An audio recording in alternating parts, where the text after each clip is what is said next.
Hello, everyone. Welcome to Closers.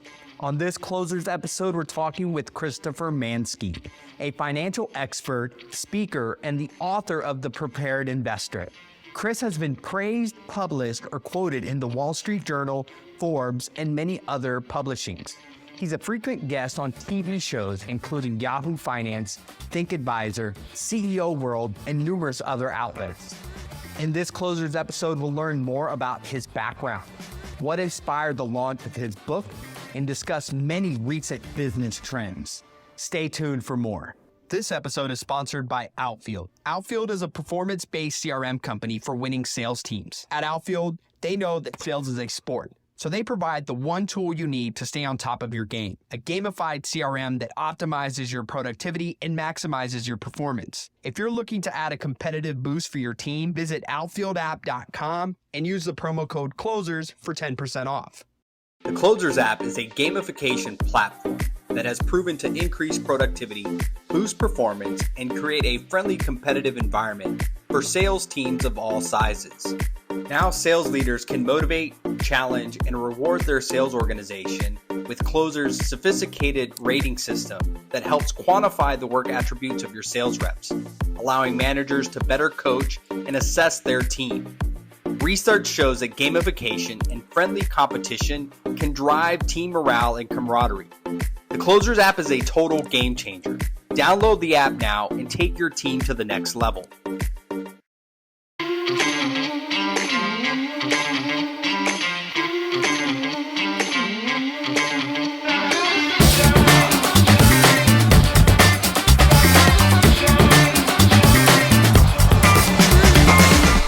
Hey everyone, welcome to Closers. Excited to have Chris Manske with us today. He's a financial expert, a speaker, and author.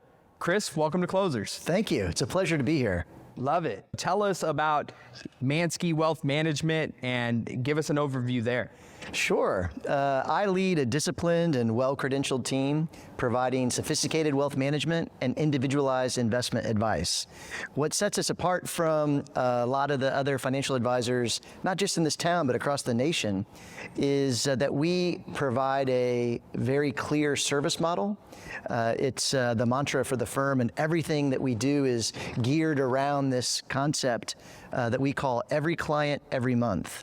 And it's something that we're very passionate about because Wall Street typically doesn't have a service model. When you hire a financial advisor, you don't know if that person's going to call you once a year, or they call on your birthday, or they call every day. But with our team, everybody knows at a minimum they're going to get in touch with their advisor every month. Very cool. And so tell us more. You have a very interesting background. You studied at West Point. Then you were a captain in the Army, right? That's right. And then you got into wealth management. So tell us a little bit about that journey and, kind of some of the highlights along that way. Sure. Well, the transition was a lot easier going from the military to the civilian world than I would have guessed, because financial service is very similar in mindset to being in the Army. When I was part of the Green Machine, the idea was, there's a hill, there's a mission, you got to figure out how are you going to avoid the obstacles, how will you accomplish getting to the top of that hill with as little risk as possible. And you can see that sounds very similar to what an advisor does. The only difference is, it's a client gets to decide what the hill is, and we help them to identify what those obstacles are. And so mentally, I was really well suited to go into finance. It was an easy transition as far as that goes, but it was hard to leave behind the camaraderie. I mean, there's a lot of dog eat dog on Wall Street, and I don't know that I was prepared for that. Sure. And a lot of leadership is instilled in those, years at West Point and as you were in the military, right, as a captain. So I'm sure that translated very well into your career as a financial expert. Well, I think more than anything, it gave me a sense of I had to do something to become competent. I felt comfortable with leadership capability, but financial ability drove me to maybe be a little bit insecure about my resume. And so I ended up beefing up my resume so much that someone was like, well, this guy must have been scared wouldn't appreciate his military background. And And I was a little worried about that. And thank goodness some time at Rice University, got my CFP there, it helped me to move in the right direction. Very cool. And so tell us a little bit about some of your accomplishments as, a financial expert. You've been featured in Forbes, Wall Street Journal.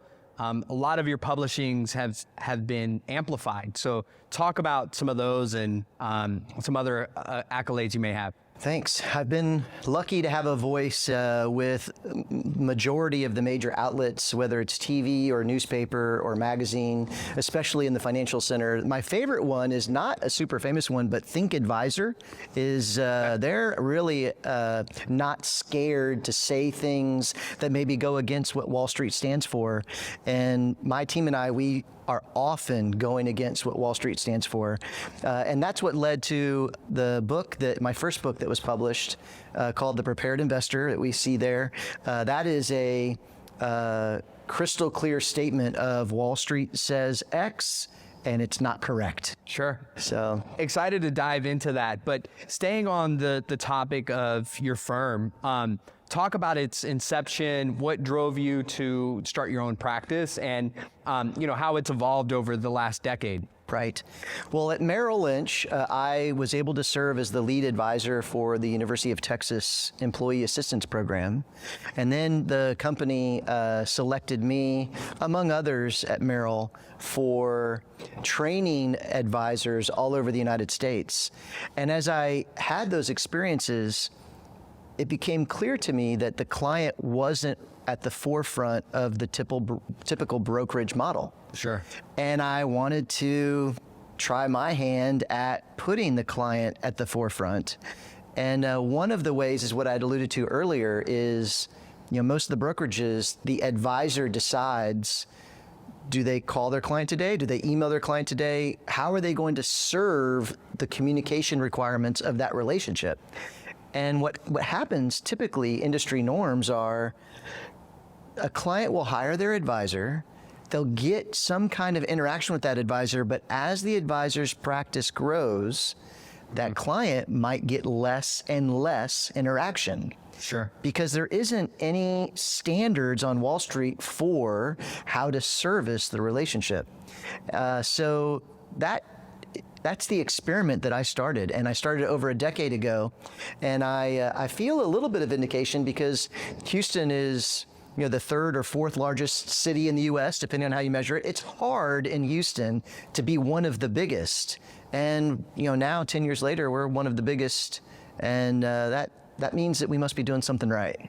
That's awesome to hear. Yeah, and the client first mentality, right? I think that as business models change, some of the antiquated processes stay the same, and not communicating and being effective, with your customer and your client and serving their needs is something that gets lost in, the discussion of profits and strategy and all these things, when ultimately you need to satisfy your customers. You're right. And so here's something that gets lost all the time, to talk to your point.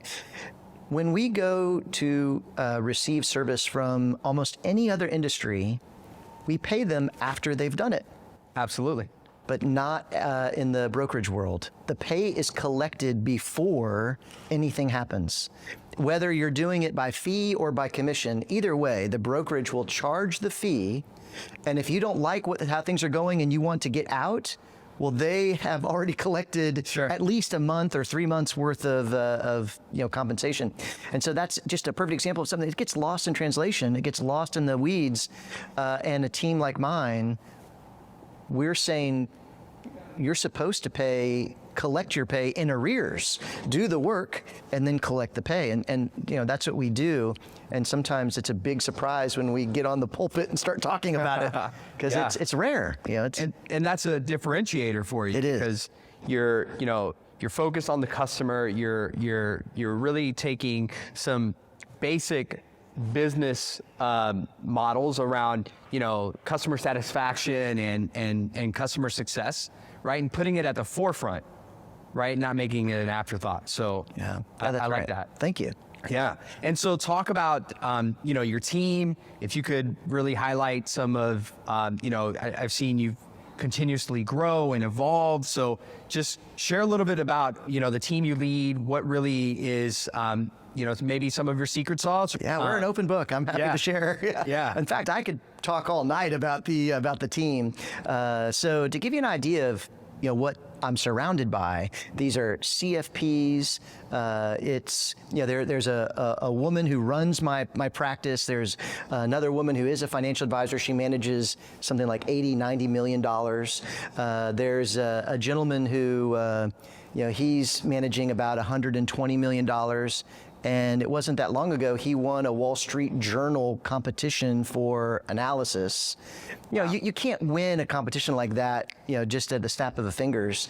Another one of my colleagues, he's just a really sharp person with a theology degree. Very cool. And his practice helps executives with their single stock positions.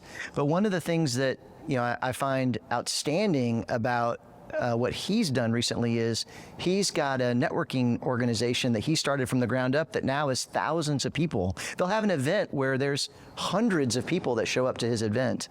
Wow. And you can't make that happen without some real go get 'em. And he's got a lot of that.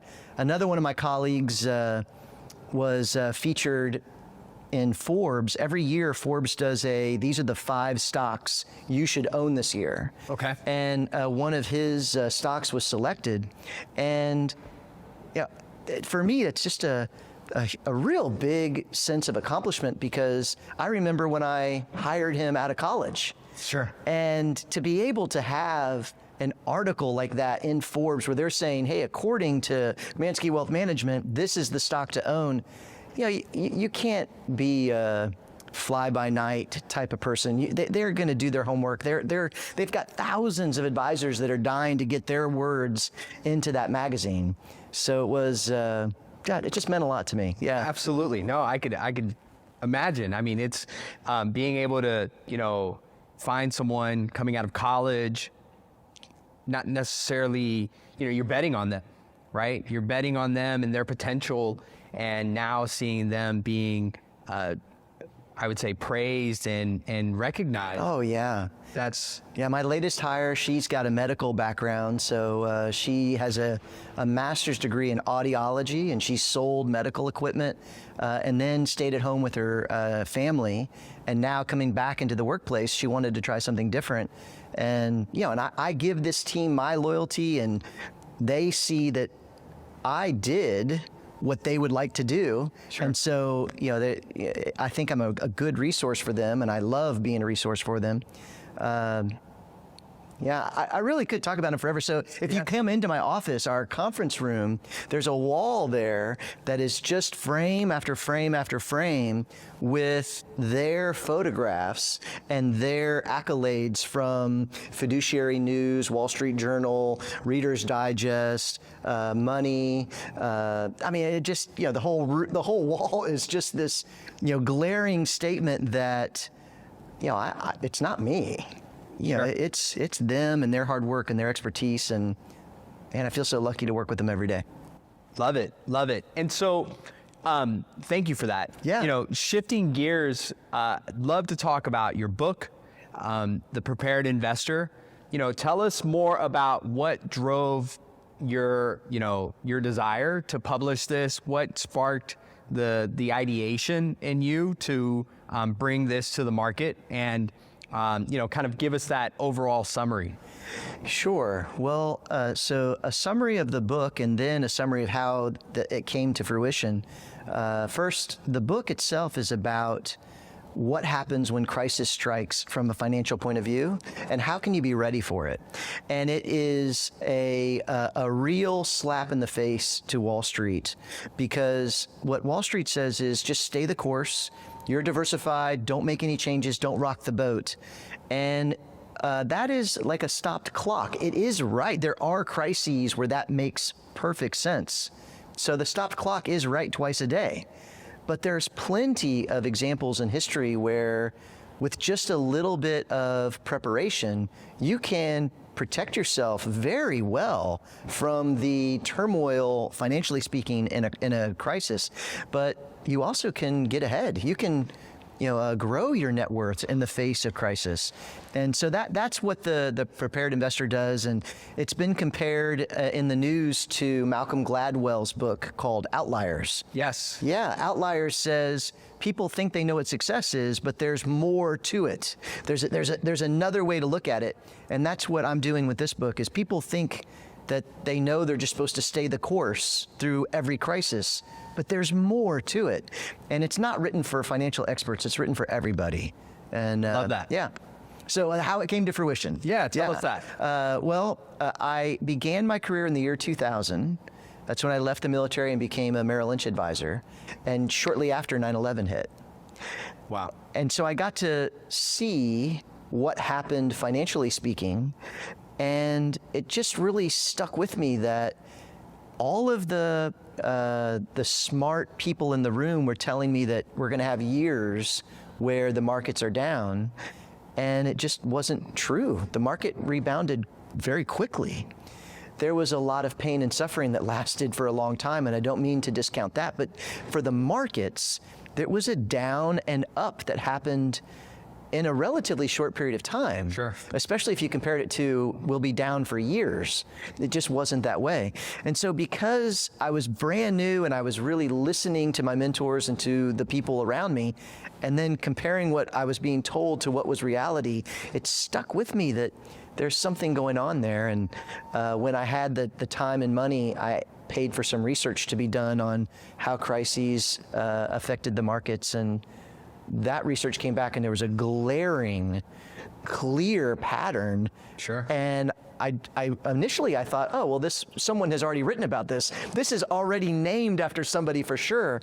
And turns out, no, it's something that I think needs more light shown on it. And I hope that my book helps the zeitgeist to absorb this truth.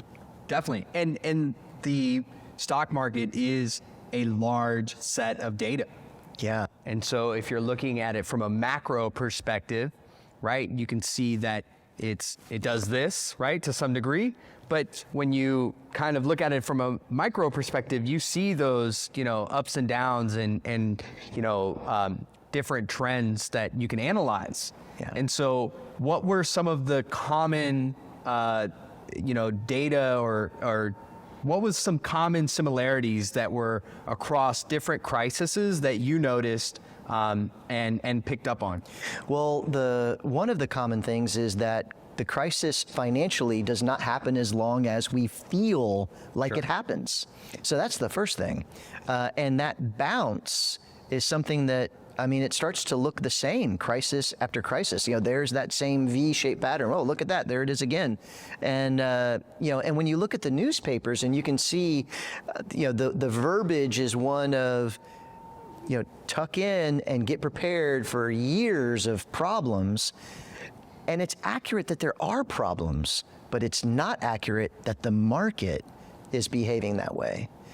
So that was one thing that I saw. Another thing that was very clear, and there is quite a bit of literature on, is that investors they'll react to the crisis at a very shallow level. So for example, the Gulf War, oil's, and so what happens is the oil stocks look really different from the rest of the market. Sure. Or 9/11, airlines, the airline stock, they looked really different from the rest of the market. And so there's a very predictable expectation here for the next crisis. And all that's necessary is a little bit of education, a little bit of staying in tune with what's going on, and you really can protect and even grow your net worth in the face of crisis. Sure. I think, in summarizing what I captured from your book, it's that there's no understanding of when the next crisis is, but knowing that there's a crisis to be had, right, is the best mindset to take. Is you have to prepare. You have to understand that, tough times are coming, right? And not be reactive to it, just be prepared.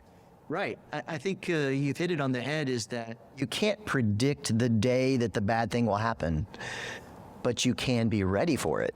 And one of the examples I use in the book that we talked about earlier was a flat tire. We can easily be prepared for it with a little bit of education, the right tools in the car, ready to go. I know how to change a tire now because I practiced. Okay, well, I'm prepared. I don't know when the flat tire is going to hit, but when it does, there's things that I can do to get back on the road moving toward my appointment. And that's a much different feeling for investors than stick your head in the sand, stay the course, just try not to panic, try not to panic. Well, heck, you're saying the word panic a lot. I'm thinking about panicking. Sure. But if if you're prepared, you feel different, and that means that you're going to perceive things differently, and you won't be so scared on the side of the road with that flat tire. You won't be as nervous. Not saying there's no fear, but it won't be as bad. Sure. And same thing with the markets. When the market drops and you see your portfolio change in a way that is uncomfortable, it's a different kind of uncomfortable when you're prepared for it. Yeah, and I think in what I'm capturing of this is that there's a lot more emotional pain, right? Because you're looking at it, it's there. It's like, wow, this significant drop. But really, the recovery is a lot shorter, and you don't remember that in hindsight. You always remember of the worst times, not the weeks coming afterwards where it just kind of gradually got back to where it was. You're right. So there's a whole vignette that I wrote in the book about what happened after 9/11 struck, and the whole idea of that short story in the book is to show the reader that all of this that we're talking about, everything you're reading right now, is the aftermath. And it's the fear and the suffering, and it's the truly terrible aftermath. But it's not the stock market. They're separate. Sure. And it's good for people to catch on to that. Just like you have to catch on that, my spare tire, it's not the same as the regular tire. When I'm driving on the spare tire, I'll drive slow, because it's not the same. They're two different things. I have to do things differently. And so that's I've gotten a lot of compliments and comments about the power of that vignette, because it wasn't that long ago it happened, and many of us still remember it, and it triggers people. It's like, wow, I'm remembering that. And that feeling as you read it, I believe, drives home the point of just how poignant these crises can be to our feelings, like you said. And that's different from what's happening with our money. Yeah, and I think that, we'll kind of dive into this here shortly, but when you look at retail investors that are getting into the market now, right, they're not as disciplined to remove emotion from their decisions as someone who's doing technical analysis and is really looking into understanding position and potential. Sure. Right. And so I think when you're in the news, when you're reading headlines or even FinTwit, as we talked about, that's right. Yeah. It's hard to kind of break away from the noise and understand what is, what are the benchmarks to look for. What are the, positions that you want to take? Because adding that layer of emotion, and it's also programmed into us because we think of money as scarcity. Right. Right. But, everyone has money, right? To some degree, right? Even, panhandlers have money, right? But we're programmed around scarcity of money. And then when you tie in that emotional aspect to the decisions you're making, it compounds on you. Right. There's two things that I do in the book. One is I show people how to break through that noise by setting up specific columns just to take notes. You don't have to do those columns specifically, but really breaking it down. Like, look, this is the information that if you can just capture that, record it, look back at it over time, you're going to see the pattern without any emotion. I mention in the book, one of the action steps is who specifically to pay attention to at the global level, because there are only so many nations that really do have, market moving capability, as far as nations that have, nuclear weapons as opposed to a nation that doesn't, Sure. So there are leaders that are worth following, and there are leaders that, maybe if you wish to, but for the purposes of being prepared, you can set that aside. And so being able to know this is who I'm paying attention to, this is the information I'm looking for, that's part of being prepared. Absolutely. So yeah, in terms of the prepared investor, talking about crises and your book came out in 2020. That's right. That's right. And so you were writing a book about being a prepared investor for a crisis as a crisis was coming. Talk about, that whole kind of time frame and timeline and how, that was relative to what was happening in the real world. Well, the book was pretty well done when March of 2020 and quarantine struck, and the publisher had set a launch date right around there. I think it was maybe April. Wow. And what happened was, that quarantine struck, and I had used a virus and a contagion as a possible crisis. And so they asked me if I could rework that and put in a case study with something related to what we were going through. I said I was happy to do that, and it didn't take very long at all. I mean, we had that same V-shaped pattern that was done. That pattern was done in less than a month. Yeah. March 18th was like... Yeah, March 18th was a bad time. That was the day. Yeah. March 9th to the 18th was where things got a little hairy. And so that case study, it's a beautiful walkthrough of here's what happened, then this, and look, everything you've read, because it's the last chapter before the conclusion, everything you've read up till now has been looking backwards and theoretical, but now look, let's apply it to what just happened. And it works out beautifully and drives home the point of we can grow our net worth, because I make a point of saying, here's the steps that anyone could have taken, knowing what you knew from the chapters before. And I took a bit of a risk because I was on TV when someone asked me, were you prepared? And I played the humble pie as I'm supposed to, and I said, well, I don't think anyone could have been completely prepared, but I did make a point of saying, but here's a position that we took. And I was very specific about, what we had purchased. And sure enough, I mean, if anyone had listened to that and done the same thing, they would have made about 75% profit in just a few months. Sure. So I mean, it was a wonderful exposure for the book to reality. Yes. It worked out wonderfully. The hard part about that is it's a crisis, and there's just nothing that's truly wonderful about people being locked in their homes and not being able to see loved ones and spending holidays with masks on, and there's nothing wonderful about that. But from a financial perspective, there's more that can be done than just what Wall Street is telling us. Don't just stay the course and do nothing. There's work that can be done that will improve your situation.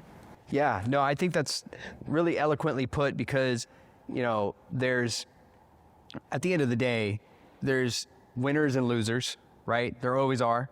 And when you're anticipating what's coming and you kind of have an understanding of, I believe it, maybe 2013, the Obama administration began investing into, public health organizations and trying to, contain something like a COVID, right? So there was some signs from our government like, hey, we're monitoring this, we're anticipating this, right? And I think using that lens, right? It's always easy to go hindsight 2020, right? But using that same lens to look at future crises and what could potentially be coming down the pipe, just based off of the way that, governments and businesses are kind of preparing for what's next.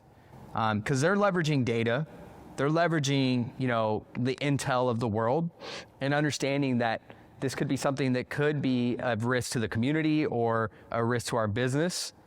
So kind of looking at that and, understanding those is really what the prepared investor is setting you up to do. Trying to make sure that you've got the tools to take in what's going on around you and be ready to change the tire when it needs changing.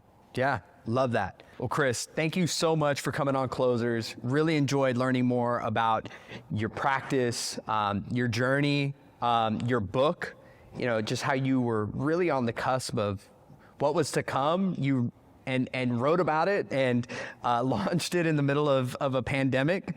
I'm excited for what's to come. Your practice is growing. You've got another book on the horizon, and just your whole mindset around taking what's being told to us and questioning the status quo really speaks to you being a closer and how you're going about your business. So thank you. Thank you. Yeah, awesome. For those that tuned in, thank you for checking out Closers. Can't wait to catch you next time. The Closers app is a gamification platform that has proven to increase productivity, boost performance, and create a friendly competitive environment for sales teams of all sizes. Now sales leaders can motivate, challenge, and reward their sales organization with Closers' sophisticated rating system that helps quantify the work attributes of your sales reps, allowing managers to better coach and assess their team. Research shows that gamification and friendly competition can drive team morale and camaraderie. The Closers app is a total game changer. Download the app now and take your team to the next level.